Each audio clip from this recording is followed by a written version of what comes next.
Bienvenue sur Sleepodo.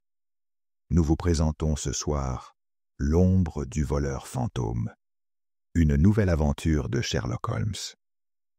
Un mystérieux vol surnaturel plonge le célèbre détective dans une enquête aux rebondissements surprenants.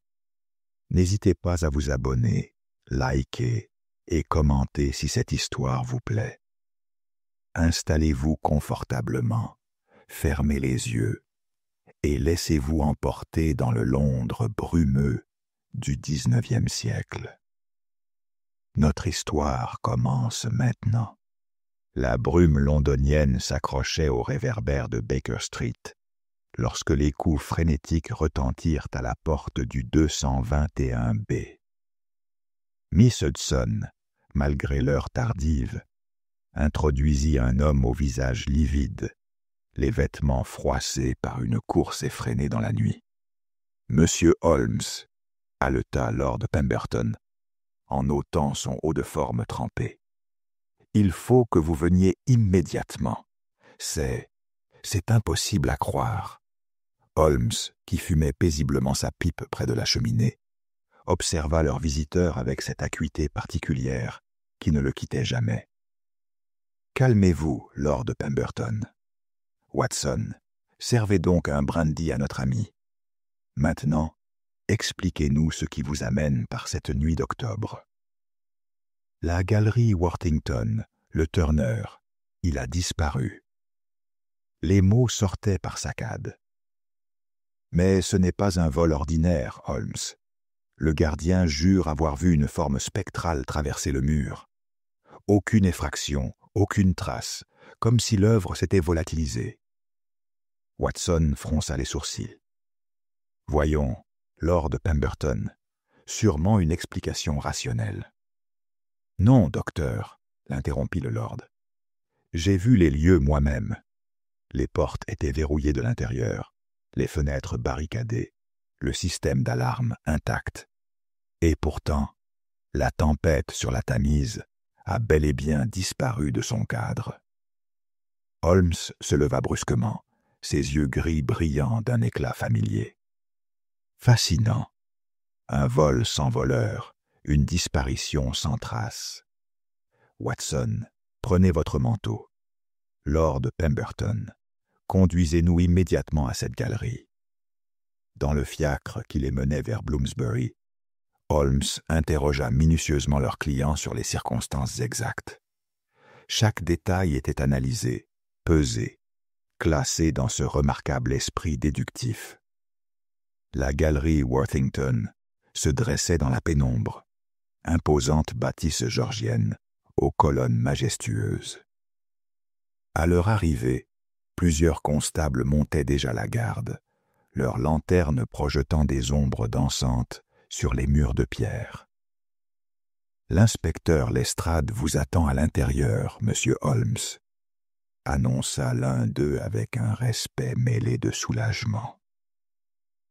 Holmes s'avança vers l'entrée, son regard perçant déjà à l'œuvre, scrutant chaque détail de cette énigme qui promettait d'être l'une des plus singulières de sa carrière.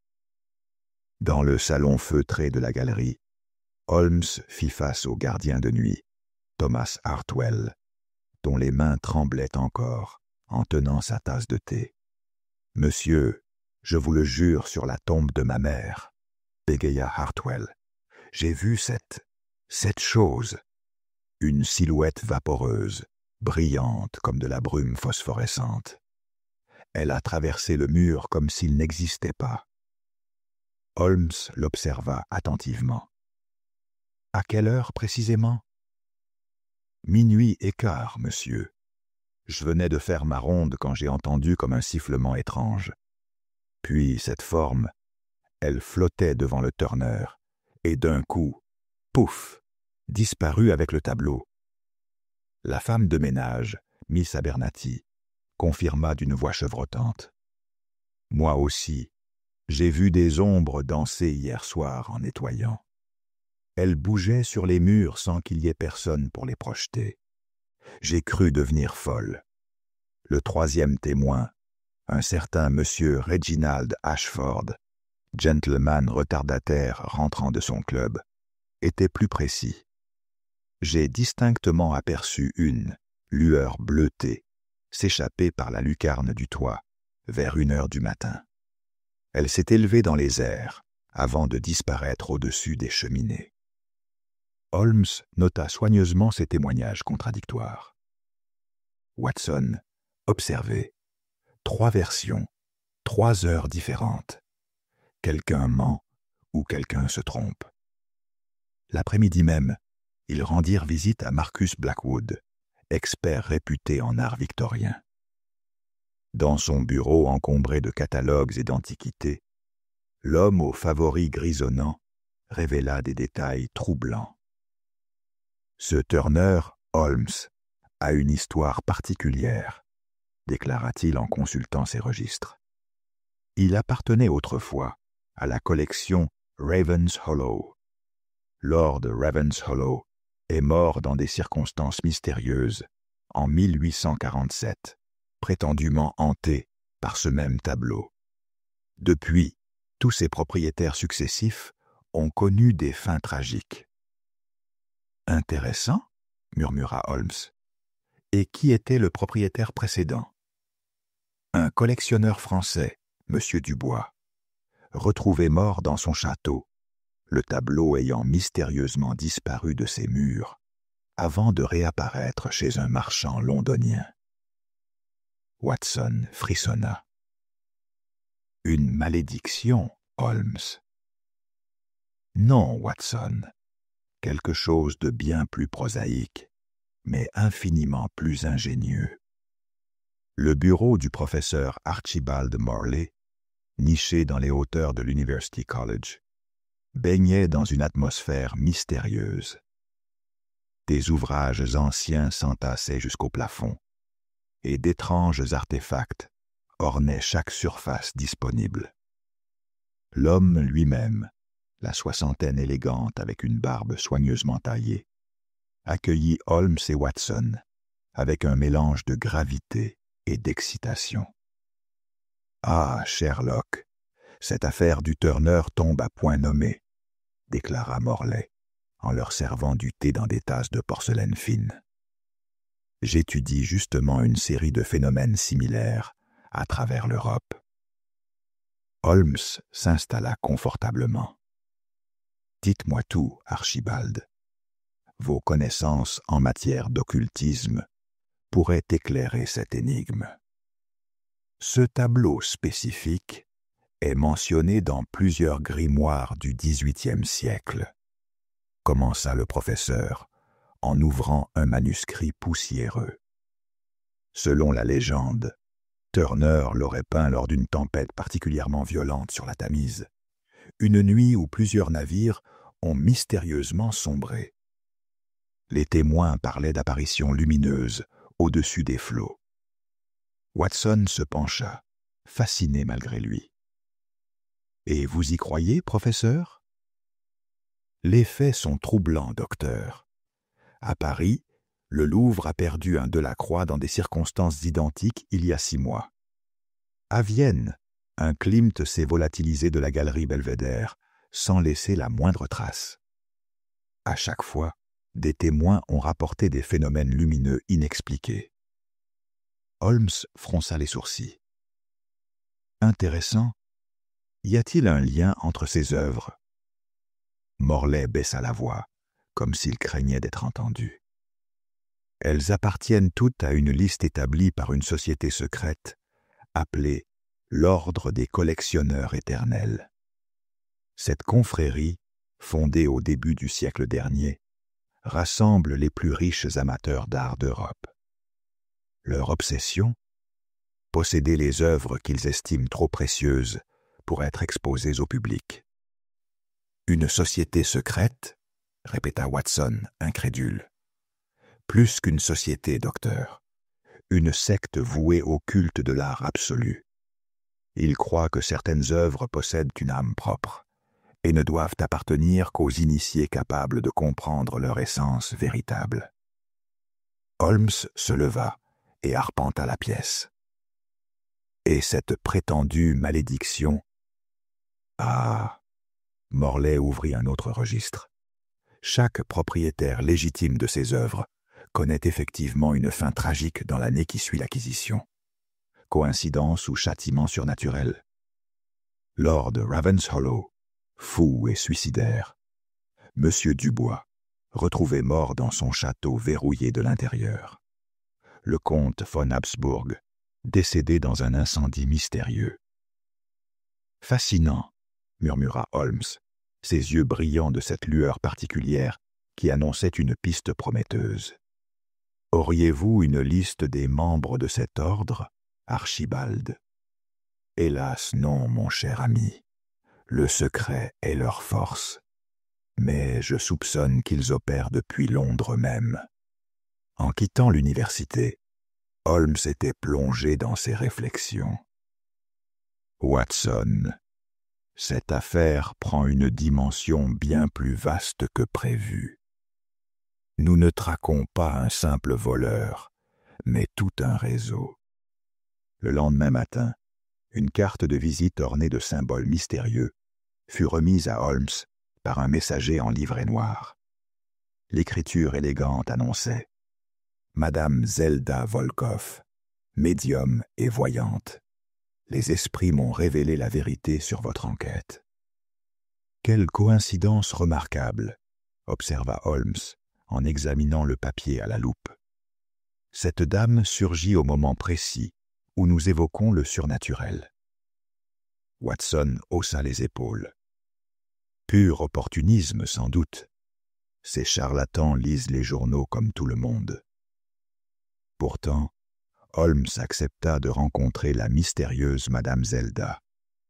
Elle se présenta le soir même à la galerie Worthington, vêtue d'un long manteau de velours noir et de bijoux clinquants. Sa voix aux accents slaves résonnait dramatiquement dans le salon. « Monsieur Holmes, les morts me parlent depuis l'enfance. L'esprit qui hante cette galerie réclame justice. Il souhaite révéler l'identité de celui qui a profané son œuvre. »« Fort bien, » répondit Holmes, avec un scepticisme poli. « Procédons à cette séance. » La galerie fut plongée dans l'obscurité, éclairée seulement par quelques bougies disposées en cercle autour d'une table ronde. Lord Pemberton, Watson, l'inspecteur Lestrade et plusieurs témoins du vol s'installèrent dans le silence religieux que réclamait Madame Zelda. « Esprit des ténèbres, manifestez-vous » entonna-t-elle, les yeux révulsés. Soudain, un courant d'air glacial parcourut la pièce, éteignant plusieurs bougies. Des gémissements plaintifs semblèrent émaner des murs eux-mêmes, tandis qu'une lueur bleutée dansait au-dessus de leur tête. « Il est là !» s'écria Madame Zelda. « L'esprit du voleur. Il dit qu'il reviendra cette nuit même pour prendre une autre œuvre. » Watson sursauta lorsqu'un objet invisible sembla frôler sa joue, tandis que Lord Pemberton poussait un cri d'effroi en voyant sa montre de gousset se balancer toute seule au bout de sa chaîne. Mais Holmes, impassible, observait chaque détail avec une attention féroce. Ses yeux perçants notèrent le léger tremblement du plancher sous la table, le reflet métallique qui brillait brièvement dans l'obscurité, et surtout la façon dont Madame Zelda orientait subtilement sa respiration vers les bougies. « Fascinant, » murmura-t-il, lorsque la séance prit fin. « Madame Zelda, vos talents sont remarquables. » La médium sourit avec satisfaction. « L'esprit a parlé, monsieur Holmes. Vous devez surveiller la galerie cette nuit. » Une fois seul avec Watson, Holmes révéla ses observations. « Mon cher ami, cette femme est une artiste accomplie, mais pas dans le domaine spirituel. Avez-vous remarqué la fine poudre sur ses gants? Du phosphore, utilisé pour créer ces effets lumineux, et ce fil de soie pratiquement invisible qui actionnait la montre de Lord Pemberton. Alors tout était truqué, brillamment orchestré. Mais pourquoi cette mise en scène? Pourquoi attirer notre attention sur un nouveau vol prévu cette nuit même? Ou bien elle fait partie du complot, ou bien elle tente de nous manipuler pour ses propres raisons. Holmes se dirigea vers la fenêtre, scrutant la rue déserte. Dans tous les cas, Watson, nous passerons effectivement la nuit à surveiller cette galerie. Car derrière cette mascarade se cache une vérité que quelqu'un souhaite désespérément nous révéler ou nous cacher. La nuit suivante, Holmes et Watson s'enfoncèrent dans les ruelles sombres de Whitechapel, leurs pas résonnant sur les pavés humides. L'enquête les menait vers des territoires bien éloignés des salons feutrés de Bloomsbury. La poudre de phosphore de Madame Zelda ne se trouve pas chez n'importe quel fournisseur, expliqua Holmes en ajustant son col pour se protéger du brouillard. Mes contacts m'ont dirigé vers Fingers McGillicuddy, spécialiste en objets d'art volés et produits chimiques douteux. Ils trouvèrent le receleur dans l'arrière-salle enfumée du Boar's Head, taverne mal famée où se côtoyaient pickpockets et contrebandiers. McGillicuddy, homme nerveux aux doigts tachés d'encre et de produits chimiques, sursauta en reconnaissant Holmes. « Monsieur Holmes, j'ai rien fait, je vous jure. » « Du calme, McGillicuddy. Je ne viens pas vous arrêter, mais obtenir des informations. » Holmes posa une pièce d'or sur la table crasseuse. « Parlez-moi de vos récents clients intéressés par le phosphore et les tours de passe-passe. » L'homme jeta des regards furtifs autour de lui. « Il y a eu cette dame russe, oui. Mais c'est pas elle qui m'inquiète, monsieur Holmes. C'est l'autre, celui qu'on appelle le fantôme. » Watson se pencha. « Le fantôme? Jamais vu son visage, docteur. Toujours encapuchonné, il était. Mais il paie bien, très bien même. Il m'a commandé tout un arsenal. Miroirs, fils invisibles, projecteurs à gaz, et même des mécanismes d'horlogerie complexes. » Holmes fronça les sourcils. « Pour quel usage? » « Des cambriolages impossibles, qu'il disait. Des vols qui ressembleraient à des apparitions. Il m'a parlé d'un réseau européen, de collectionneurs fortunés qui paient une fortune pour des œuvres volées dans des conditions surnaturelles. » Soudain, McGillicuddy pâlit. « Attention, il arrive. » Une silhouette encapuchonnée venait d'apparaître sur le seuil de la taverne. Sans attendre, elle fit demi-tour et s'élança dans les rues tortueuses du quartier. « Suivez-moi, Watson !» cria Holmes en se précipitant à sa poursuite. La course les mena à travers un labyrinthe de ruelles, puis vers une bouche d'égout que le mystérieux fuyard souleva avant de disparaître dans les entrailles de Londres. Holmes n'hésita pas à plonger à sa suite dans les tunnels souterrains, Watson sur ses talons malgré sa répugnance. L'odeur pestilentielle et l'obscurité quasi totale rendaient la progression difficile. Seuls les échos de pas fuyants les guidaient dans ce dédale nauséabond. Après une poursuite haletante de plusieurs minutes, ils émergèrent dans une vaste cave voûtée, éclairée par des lampes à gaz. « Grand Dieu !» souffla Watson. Devant eux s'étendait un véritable entrepôt secret. Des dizaines de toiles étaient accrochées au mur, des monnaies, des renoirs, des Cézannes, tous portant les marques d'un vol récent. Au centre de la pièce trônaient d'étranges machines, des dispositifs optiques, des mécanismes à vapeur, tout un laboratoire dédié à la création d'illusions.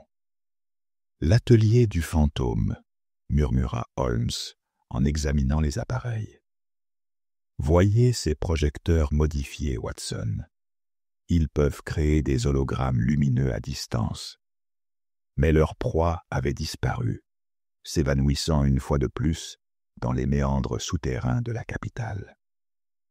Holmes ramassa un morceau de parchemin tombé dans la fuite, un fragment de liste portant des noms de galeries européennes, et celui du professeur Morley. Il semblerait que notre ami Archibald ait omis de nous révéler certains détails, observa Holmes d'un ton glacial. De retour dans l'entrepôt souterrain, avec des renforts de Scotland Yard, Holmes examina méthodiquement chaque dispositif du laboratoire clandestin. L'ampleur de l'ingéniosité technique le stupéfiait autant qu'elle l'admirait. « Observez attentivement, Watson, » déclara-t-il en activant l'un des appareils. « Voici comment notre fantôme opère ses miracles. » Un faisceau lumineux bleuté jaillit d'un projecteur modifié, créant dans l'air une silhouette vaporeuse qui semblait danser de façon autonome. Projection par vapeur d'eau et phosphore en suspension. L'illusion parfaite d'un spectre lumineux. Watson s'approcha d'une table couverte de fioles et de poudre. Et ceci, chlorure de phosphore mélangé à de l'essence de térébenthine. Projeté par ces tubes dissimulés, cela crée instantanément une brume phosphorescente qui s'évapore en quelques minutes, ne laissant aucune trace. Holmes manipule un mécanisme d'horlogerie complexe. Quant à ceci, c'est le génie de l'opération. Un système de déclenchement à retardement qui active simultanément projection, brouillard chimique et ouverture de passages secrets. L'inspecteur Lestrade découvrit derrière une tenture un plan architectural détaillé de la galerie Worthington. Holmes, regardez. Il connaissait parfaitement la disposition des lieux. Plus que cela, Lestrade. Voyez ces annotations. Passage dérobé derrière le mur est. Mécanisme d'ouverture actionné depuis la cave. Ce vol a été préparé de l'intérieur même de la galerie. Holmes étudia attentivement les documents éparpillés. Des lettres signées d'initiales énigmatiques révélaient l'étendue du réseau. AM confirme la livraison pour jeudi. MZ organise la diversion. MB authentifie les œuvres avant transport. AM, Archibald Morley, murmura Watson. Sans aucun doute. MZ pour Madame Zelda et MB, Marcus Blackwood, notre expert en art si serviable. Holmes assembla les pièces du puzzle avec la précision d'un horloger. Morley fournit les informations historiques et les contacts. Blackwood authentifie et évalue les œuvres.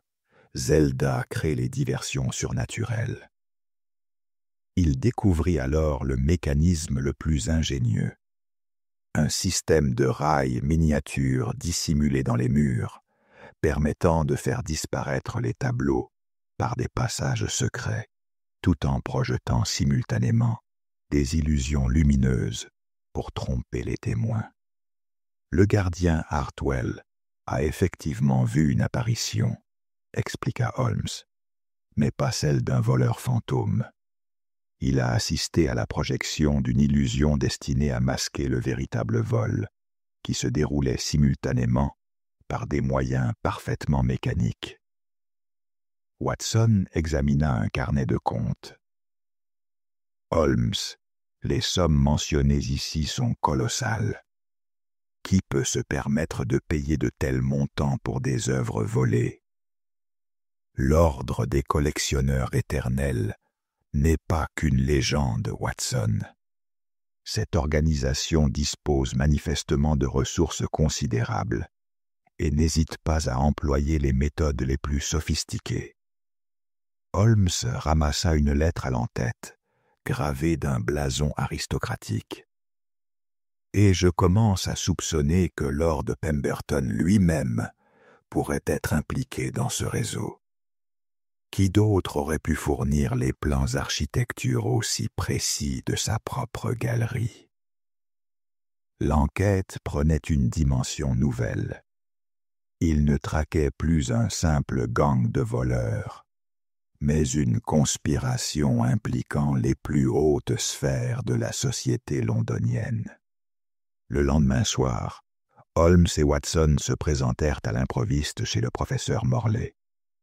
Ils le trouvèrent dans son bureau, contemplant avec une fascination morbide une toile qu'ils reconnurent immédiatement, La tempête sur la Tamise de Turner. « Bonsoir, Archibald, » déclara Holmes d'une voix glaciale. « Admirable œuvre, n'est-ce pas? Dommage qu'elle soit volée. » Morley sursauta, puis un sourire résigné éclaira son visage vieilli. « Je me demandais quand tu viendrais, Sherlock.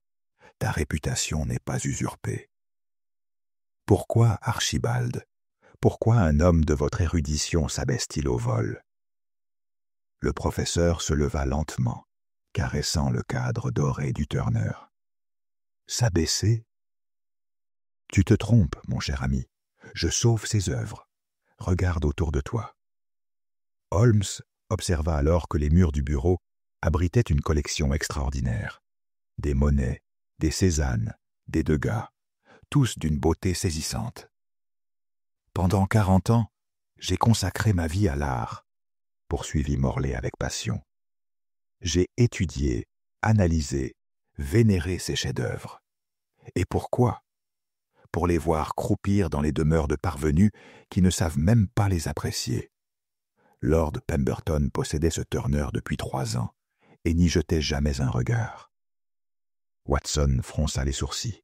« Cela justifie-t-il le vol? Le vol ?» Morley éclata d'un rire amer. « Ces œuvres ne demandent qu'à être libérées de leur prison dorée. Ici, elles sont aimées, comprises, vénérées comme elles le méritent. » Holmes s'approcha dangereusement. « Et les morts, Archibald? Lord Ravenshollow, Monsieur Dubois, le comte von Habsburg. »« Des accidents regrettables, » murmura Morley, évitant son regard. « L'ordre exige parfois certains sacrifices pour récupérer les œuvres. L'ordre dont vous êtes un membre fondateur, n'est-ce pas? » Morley se redressa avec fierté.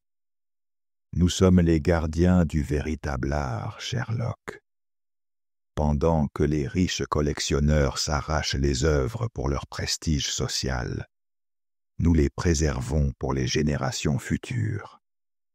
Nos méthodes peuvent paraître extrêmes, mais l'art transcende la morale bourgeoise. Et votre ruine financière, vos dettes de jeu? » Le masque de noblesse s'effrita. « Comment sais-tu? Votre train de vie, cette collection, vos recherches coûteuses, tout cela nécessite des fonds considérables qu'un professeur d'université ne possède pas. Vous vendez les œuvres volées aux plus offrants, tout en gardant vos préférés. » Morley s'effondra dans son fauteuil. « Tu ne comprends pas, Sherlock. L'art est ma seule raison de vivre.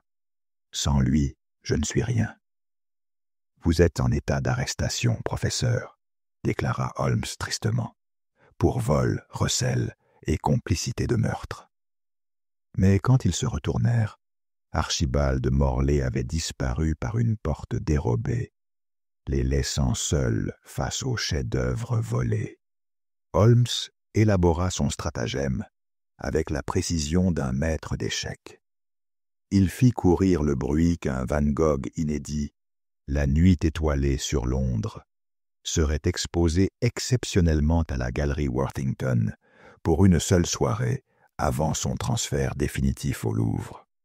« L'appât est irrésistible, » expliqua-t-il à Watson, en ajustant sa position dans l'ombre de la galerie.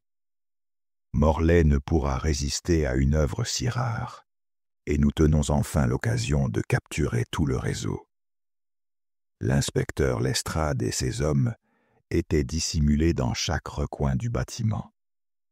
Le faux Van Gogh, une remarquable contrefaçon réalisée par un artiste de Scotland Yard, trônait majestueusement sous les projecteurs. À minuit précis, les événements se déclenchèrent. Madame Zelda fit d'abord son apparition, entamant ses rituels de distraction habituels dans la rue. Puis Marcus Blackwood pénétra discrètement dans la galerie par une entrée de service, utilisant vraisemblablement des clés dérobées. « Maintenant, » chuchota Holmes. Les policiers jaillirent de leur cachette, mais le réseau avait prévu une fuite organisée. Des fumigènes phosphorescents emplirent soudain la galerie, créant une confusion totale. Dans ce chaos, Morlaix surgit par un passage secret du plafond, suspendu à un mécanisme de poulie. « Brillant, mais insuffisant !» cria Holmes en se précipitant vers lui. S'ensuivit une poursuite vertigineuse. Morlaix, agile malgré son âge, bondit par une lucarne et s'élança sur les toits de Londres. Holmes le suivit sans hésitation, Watson sur ses talons malgré le danger.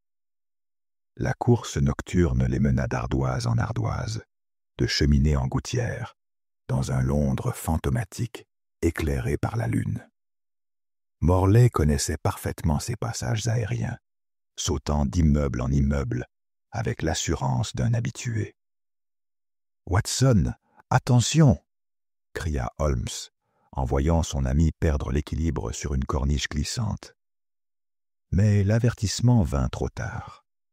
Watson chuta lourdement sur le toit en pente, sa jambe se brisant net contre une cheminée de briques. Son cri de douleur déchira la nuit londonienne. « John !» Holmes fit volte-face, déchiré entre la poursuite du criminel et le secours de son ami. Morlaix profita de cette hésitation pour disparaître dans les ombres des toits, sa silhouette se fondant dans la brume matinale qui commençait à s'élever de la Tamise. Holmes s'agenouilla auprès de Watson, dont le visage était contracté par la souffrance. « Ma jambe, elle est brisée, Holmes. »« Tenez bon, mon vieux ami, Lestrade, appelez immédiatement un médecin. » Pour la première fois de l'enquête, Sherlock Holmes ressentait une rage personnelle. Morlaix venait de franchir une ligne rouge en s'en prenant à Watson. Cette affaire n'était désormais plus qu'une question de justice professionnelle, mais une vendetta personnelle que Holmes comptait bien mener à son terme. Pendant que Watson se remettait de sa blessure, Holmes consacra 3 jours entiers à analyser la psychologie de Morlaix. Installé dans son fauteuil de Baker Street, entouré de cartes de Londres et de dossiers sur le professeur, il reconstituait mentalement chaque aspect de la personnalité du fugitif. Un homme de cette érudition ne peut survivre longtemps sans ses livres, ses œuvres, son environnement intellectuel, murmura-t-il en traçant des cercles sur une carte. Morlaix n'est pas un criminel ordinaire qui se cache dans les bas-fonds. Il lui faut un sanctuaire digne de ses obsessions. Holmes élimina méthodiquement chaque possibilité.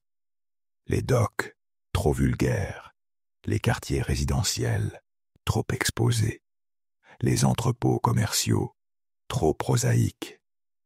Son doigt s'arrêta sur un quartier particulier de Southwark. Bien sûr, l'église Sainte-Marguerite, désaffectée depuis l'incendie de 1881. Morlaix m'avait évoqué ce lieu lors de nos discussions sur l'art gothique.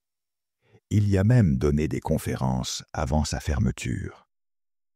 L'inspecteur Lestrade, initialement sceptique, accepta de l'accompagner avec une escouade réduite. Ils approchèrent l'édifice en ruine au crépuscule, ses tours effondrées se dressant comme des doigts accusateurs vers le ciel plombé. La découverte dépassa toutes leurs attentes. Derrière les murs lézardés et les vitraux brisés, Morlaix avait reconstitué un véritable musée privé. La nef centrale, miraculeusement préservée, abritait une collection éblouissante. Des Botticelli, des Léonard de Vinci, des Rembrandt, tous supposés perdus ou volés à travers l'Europe. « Mon Dieu !» souffla Lestrade. « Il y en a pour des millions de livres. » Holmes examina attentivement l'agencement. Chaque œuvre était disposée avec un soin maniaque, éclairée par des lampes à gaz, savamment orientées. Des pupitres supportaient des manuscrits anciens, détaillant l'histoire de chaque pièce. Au centre, trônait un autel transformé en bureau, où s'empilaient des correspondances dans toutes les langues européennes. Regardez ces télégrammes, Lestrade. Paris, Vienne, Florence, Saint-Pétersbourg. Morlaix coordonne un réseau international bien plus vaste que nous l'imaginions. Une lettre chiffrée révéla le plan d'envergure. Opération Renaissance prévoyait le vol simultané de 23 chefs-d'œuvre dans 7 capitales européennes, tous programmés pour la même nuit de novembre. L'objectif final était de constituer une collection privée rivale des plus grands musées nationaux. « Ils veulent créer leur propre Louvre secret », murmura Holmes en déchiffrant les codes.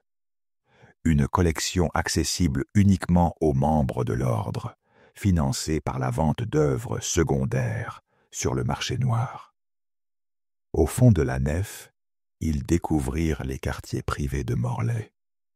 Une cellule monacale, meublée d'un lit de camp, d'une table de travail et d'une bibliothèque impressionnante. Sur les murs, des photographies montraient les membres de l'ordre des collectionneurs éternels, aristocrates, banquiers, industriels, tous unis par leur obsession commune. Mais Morlaix avait encore échappé à leur filet. Une porte dérobée menait aux cryptes, puis aux égouts de Londres. Sur sa table de travail, un message laconique. « L'art transcende les lois humaines, Sherlock. Tu ne peux arrêter l'inéluctable. » Holmes serra les poings. Il nous nargue, Lestrade. Mais cette fois, nous tenons sa véritable base d'opération.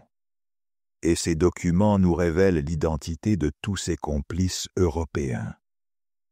L'enquête prenait une dimension internationale. Holmes réalisa qu'il ne traquait plus seulement un voleur, mais le cerveau d'une conspiration artistique sans précédent. L'analyse des documents trouvés dans l'église révéla à Holmes la véritable ampleur de la conspiration.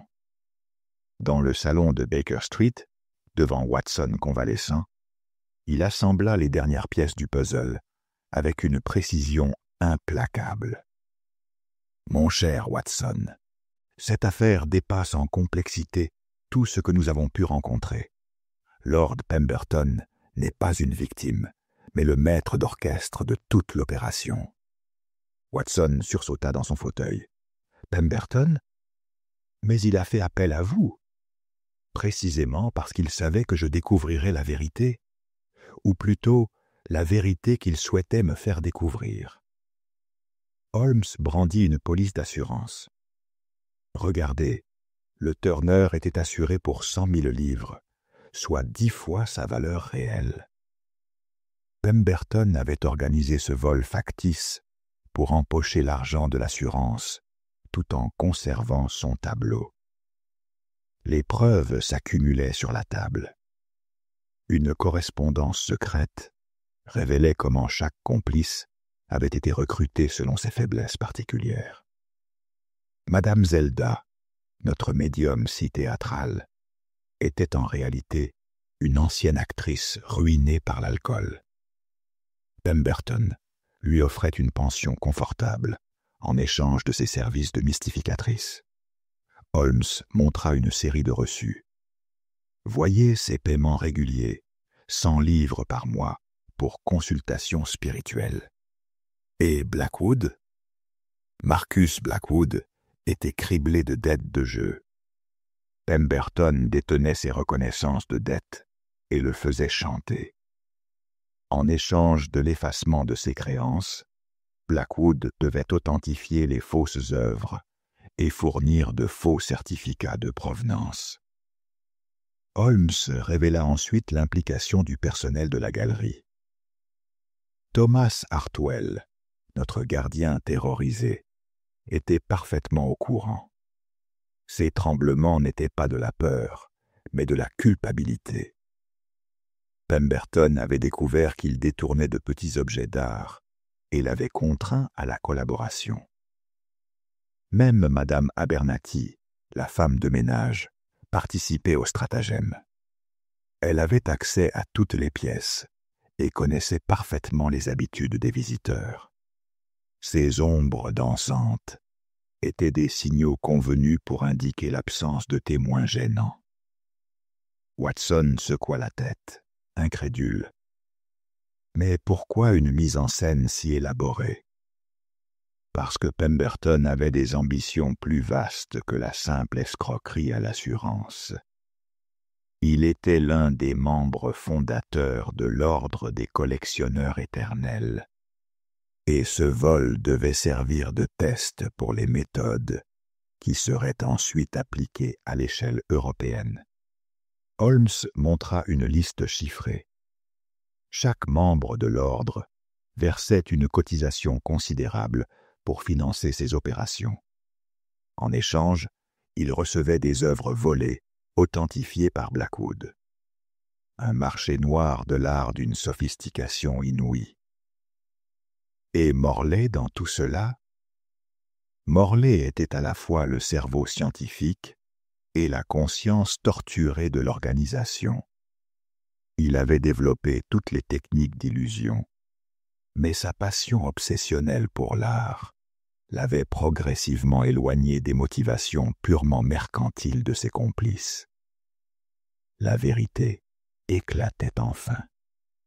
Il n'avait pas affaire à un simple vol, mais à une organisation criminelle internationale, utilisant la passion artistique comme façade pour des opérations d'une ampleur sans précédent. Le message arriva à Baker Street par l'intermédiaire d'un gamin des rues. Rendez-vous à Saint-Paul pour le grand final. Venez seul si vous voulez comprendre le véritable génie de l'art. À M. Holmes n'hésita pas malgré les protestations de Watson, encore immobilisé par sa blessure. « C'est un piège, Holmes. Il vous attire dans ses derniers retranchements. » « Précisément, mon cher ami. Morley souhaite une confrontation finale, digne de son ego surdimensionné. Il ne résistera pas à l'envie de démontrer une dernière fois sa supériorité technique. » À la tombée de la nuit, Holmes approcha de la majestueuse cathédrale Saint-Paul. Une foule de curieux s'était déjà rassemblée sur le parvis, attirés par d'étranges phénomènes lumineux qui dansaient autour du dôme. Soudain, un spectacle d'une ampleur inouïe se déploya sous les yeux ébahis des Londoniens. Des faisceaux de lumière colorée jaillirent de toutes les tours, projetant dans le ciel nocturne des formes gigantesques, anges ailés, démons cornus, créatures mythologiques qui semblaient prendre vie dans les nuages. « Grand Dieu !» s'exclama un bourgeois terrorisé. « C'est l'Apocalypse !» Mais Holmes, imperturbable, analysait froidement le dispositif. « Projection magnifiée par des miroirs paraboliques dissimulés sur les toits environnants », murmura-t-il. « Ingénieux, mais prévisible. » Il pénétra dans la cathédrale par une porte latérale, gravissant les escaliers en colimaçon, menant au dôme. À chaque étage, de nouveaux prodiges l'attendaient. Des voix spectrales résonnaient dans les voûtes. Des formes lumineuses glissaient le long des murs. Des parfums mystérieux embaumaient l'air. « Bravo, Archibald !» cria Holmes vers les hauteurs. Haut-parleurs acoustiques cachés dans les piliers, vapeurs phosphorescentes diffusées par les systèmes de ventilation, essence chimique vaporisée. Vous avez transformé cette cathédrale en théâtre d'illusions. La voix de Morley résonna depuis le sommet. Tu comprends enfin, Sherlock? L'art véritable transcende la réalité. Je ne suis plus un simple voleur. Je suis devenu un créateur de merveilles. Holmes continua son ascension, démontant méthodiquement chaque effet. Dans la galerie des murmures, il découvrit les projecteurs cachés. Au niveau de la coupole, il neutralisa les diffuseurs de vapeur colorée. « Votre spectacle s'effrite, professeur. Comme tous les artifices, il ne résiste pas à l'analyse rationnelle. » Enfin, au sommet de la lanterne, Holmes se retrouva face à Morley. Le professeur, vêtu d'une longue cape noire, se tenait dangereusement au bord de la balustrade, dominant l'ombre de sa silhouette théâtrale. « Tu as détruit ma beauté, Sherlock, mais tu ne pourras jamais détruire l'idéal qui m'anime. Descendez, Archibald, votre fuite se termine ici. » Morley sourit avec amertume. « Au contraire, mon cher ami, elle ne fait que commencer. » Il actionna un dernier mécanisme.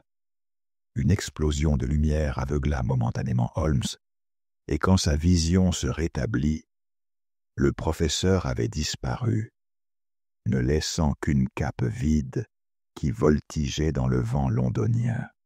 Bien que Morley ait échappé à l'arrestation grâce à une tyrolienne dissimulée entre Saint-Paul et un immeuble voisin, l'inspecteur Lestrade procéda aux arrestations simultanées de tous ses complices.